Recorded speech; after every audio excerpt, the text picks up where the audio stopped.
I didn't exactly know where I was going necessarily, but I felt an urgency around the things that I did. So a different way to say this was, I knew that I had some raw potential. I didn't exactly know where and how I could put that best to work. And so I learned to be very experimental. So, it didn't matter the different kinds of jobs I had. My commitment was, in this moment, I'm going to try to be the best version of this person and achieve however the metric was. So, if you go back to when I was a high school kid and I had an internship at a software company, I worked at the help desk, and I was measured by trouble tickets. How many could I close? And it's like I had to close them all, right? That was the focus. When I was a derivatives trader, it was measured by how good I could manage risk and make P&L, and I wanted to do the best I could. And there, I actually suffered a lot of losses, but I was introduced right away to this idea of managing risk. And when I was leaving trading, when I was in my early 20s, I had this incredibly lucky thing happen to me. I had been trading stocks on the side, and my boss at the time, who I had all of a sudden made a lot of money for, said to me, and I've said this story before, but I love telling it. My nickname on the trading desk was Sherman. Nobody wanted to say Chamath, so they called me Sherman. I said, Sherman, how much debt do you have? And I said, I have like $27,000 of debt. And he wrote me a check and he said, you go and you pay this debt off right now. And I walked downstairs and I paid it off. And I came back upstairs and he said, that's the value of equity. And it lifted a burden from me. And during that time, even until my early 30s, every paycheck I got, a third to a half would always go back to my family. And so, I was always kind of running uphill, right? So I never really could live my station in life. When I made 50,000 a year, I was like making 25. When I made 100, it was like I was making 50.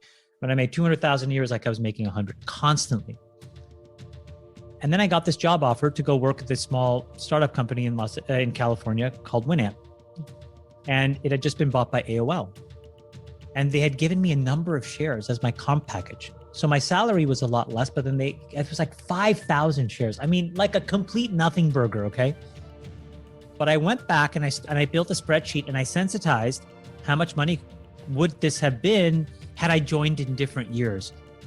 And Trey, there was a couple scenarios where it would have been like $3 million or $4 million. And I was like, what is this? And I didn't even realize that even when I was trading stocks, that I was actually buying pieces of companies and that equity would create wealth. So that's how I learned it. I joined that company. I took the 5,000 shares. The stock price went in half. I made nothing from it, but I committed myself to being good. And, over time, I was able to negotiate when I went to Facebook, that concept. And I remember Mark and I negotiating my comp package. And I said, I'm optimizing for ownership. Give me all the number of ways that I can make money via equity at Facebook. And one way was I remember he gave me, I'm gonna get this wrong, but I'm pretty sure this is right, 25 basis points of equity for hiring 3 director level employees. I was a VP, I was in the senior management team. And somewhere along the way, I just decided I don't want to hire directors because these guys are all bozos and I'd rather recruit from within and promote up. And so then I went back to him and I said, well, let's just tie it to users. Anyways, those were like billion-dollar decisions, which weren't billion-dollar decisions at the time. They turned out to be those things. But it was all tied back to that one moment where, my boss, Mike Fisher, said, Sherman, go pay off your debt. It is so vital for people to learn what I have learned, because it's also something that could have easily not happened for me. And I would be a very good mid-level or senior mid-level functionary, but obviously I've had a very different path. But rooted in that path was an understanding of this difference between labor and capital, right? I mean, you mentioned Adam Smith earlier, but these are vital concepts that people need to learn. And solving inequality is not giving everybody the same score at the end of the race. It's getting everybody to the same starting line at the beginning and then firing the gun so that everybody can do the best that they can. And so education matters. The amount that you care about yourself matters. The amount that you want to win matters. As I've gotten older, I've realized, because I've been surrounded by so many smart people, that not all of them actually want success and what it entails. And in some ways I have not, and I you fight these mechanisms of self-sabotage or, lack of belief in yourself that you have to fight through to get to this next level of success. But these are all learned skills. They're not born innately in any of us. So I am a huge advocate of that idea, that you give people ingredients, but then they still have to have an enormous amount of self-responsibility, right? Like, recently I've taken a huge break from Twitter. And the reason is that I'm like shocked at how much hand-holding and spoon-feeding the mob expects. And that was never my intention. And it can't be anybody's reasonable expectation, right? Life is not a kindergarten soccer game where everybody gets to shoot a goal. But life should be an opportunity where everybody can be on the pitch and try out for the team. And if you don't make that first team, you can try out for a different team and work your way up. That is what the whole point of this entire journey is. And so I think that one of my responsibilities is to give my version of what the ingredients are, is to show what I'm doing, and then allow people to make their own informed decisions. If you have a great product, what has that team actually done?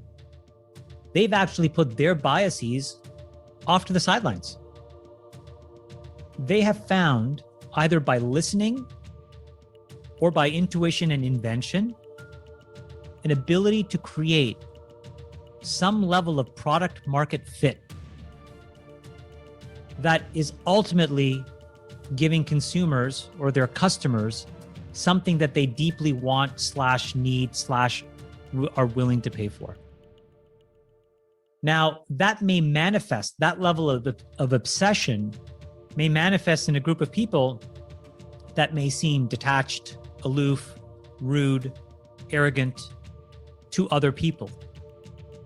But to the market and to their customers, they're incredible. They've built a great product. Here are people that are woke, that are communal, that, play soccer together at nights because they like hanging out together. They're really kind. They're very supportive. They're inclusive.